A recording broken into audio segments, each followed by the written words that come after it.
안녕하세요. 디자이너 마디아입니다. 현재 유튜브에서 UI UX 실무 디자인 강의를 좀 진행하고 있습니다. 당연히 비전공자도 물론 될 수 있습니다. 하지만 이제 전공자보다는 아무래도 조금 더 노력이 필요하겠죠. 사실 비전공자분들이 이제 전공자분들을 볼 때 뭔가 잘해 보이고 디자이너 같고 그렇긴 하지만 좀 연차가 된 디자이너 시각으로 본다면 전공자나 비전공자나 신입사원은 다 똑같이 평등하게 보여요. 그래서 여러분들도 충분히 하시면 다 디자이너가 될 수 있다고 저는 생각합니다. 한 가지 예로 저희 회사 신입 디자이너가 비전공자입니다.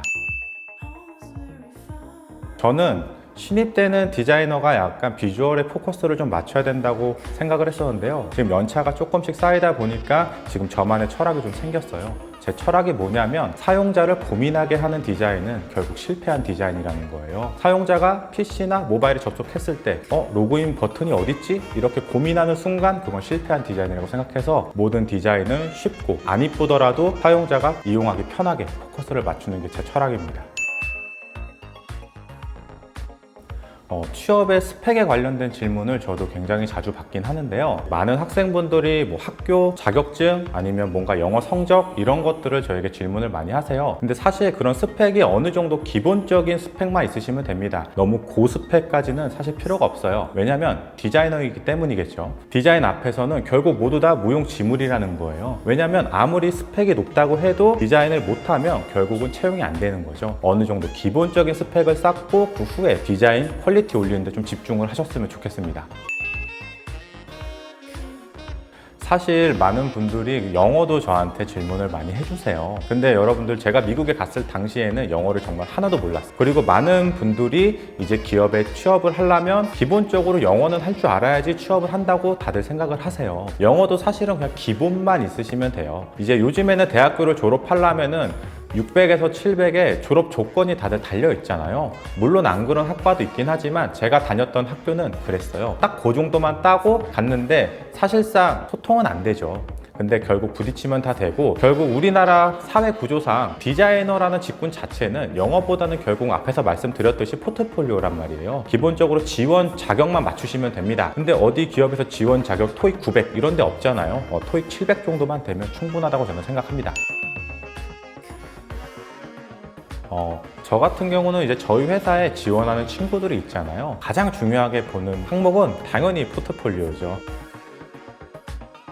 물론 이력사항도 중요해요. 뭔가 학벌이나 스펙 중요하죠. 자기소개서 당연히 중요해요. 근데 결국은 우리 디자이너들끼리 모여서 신입을 뽑을 때 그런 것들을 다 배제하고 포트폴리오만 깔아놓고 누가 잘했네 누가 못했네 결국 이거로 판단이 되는 거예요. 그래서 여러분들이 그 포트폴리오에 최대한 80% 올인을 하시고 20%에는 본인 스펙 관리에 좀 치중을 하셨으면 좋겠어요.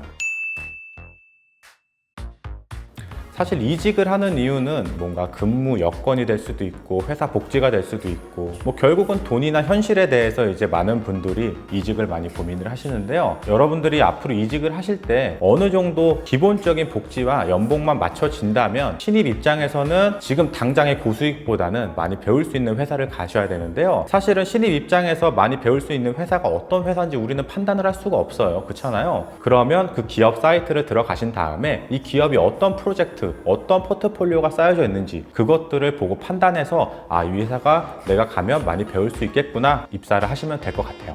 지금 당장 여러분들이 눈앞에 있는 연봉을 쫓기보다는 향후 5년 뒤를 보고 여러분들이 입사를 하시는 거를 저는 좀 추천을 드릴게요.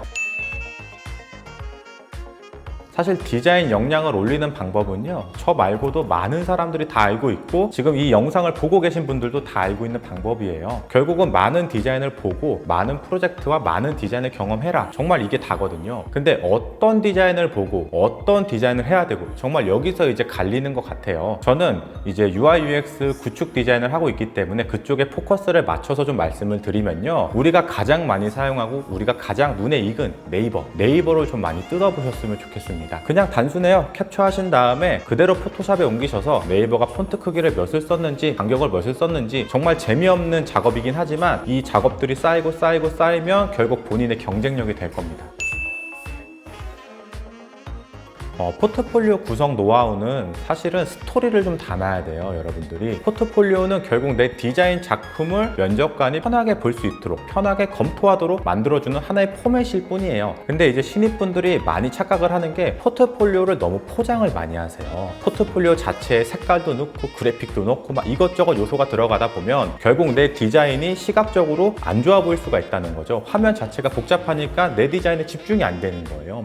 첫 번째로는 디자인의 완성작을 먼저 팍 강하게 한번 보여주는 거예요. 그 다음에 이 디자인이 어떻게 나왔는지 컨셉 및 아이덴티티를 어느 정도 설명, 기획 단계를 러프하게 보여주는 거예요. 그 다음 디자인의 완성작을 다시 한번 노출을 시키는 거죠. 그 다음에 이 완성된 디자인을 가지고 우리가 어떻게 실질적으로 활용이 됐는지 거기에 대해서 목업으로 예시를 던져주면 면접관이 이해하는데 훨씬 더 좋겠죠. 그래서 포트폴리오를 항상 여러분들이 정리하실 때는요, 너무 비주얼에 이쁜 거에 포커스를 맞추는 것보다는 잘 정리되어 있는 문서를 편집한다는 느낌으로 접근하시는 게 좋습니다.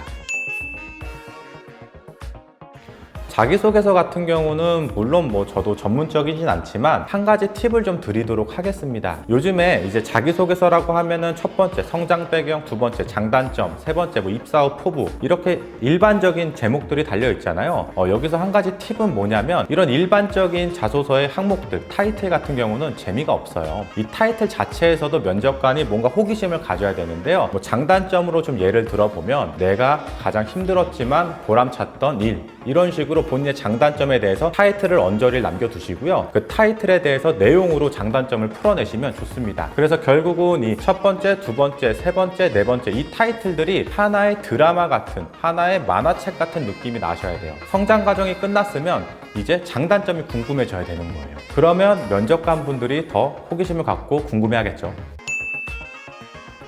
오늘 제가 여러분들에게 되게 다양한 주제로 말씀을 드렸는데요. 물론 이 말들이 다 정답은 아니에요. 어느 정도 제 개인의 생각도 있고, 다른 디자이너 분들이나 다른 학생분들은 생각이 관점이 다를 수는 있어요. 그렇지만 이게 또 틀린 것도 아니라는 걸 여러분들이 반드시 아셔야 됩니다. 제가 되게 원론적인 얘기를 해서 여러분들이 좀 재미없을 수는 있지만, 그래도 정말로 공부하시면 좋은 내용들이고 여러분들에게 많은 좀 도움이 됐으면 좋겠습니다. 감사합니다. 디자이너 마디였습니다.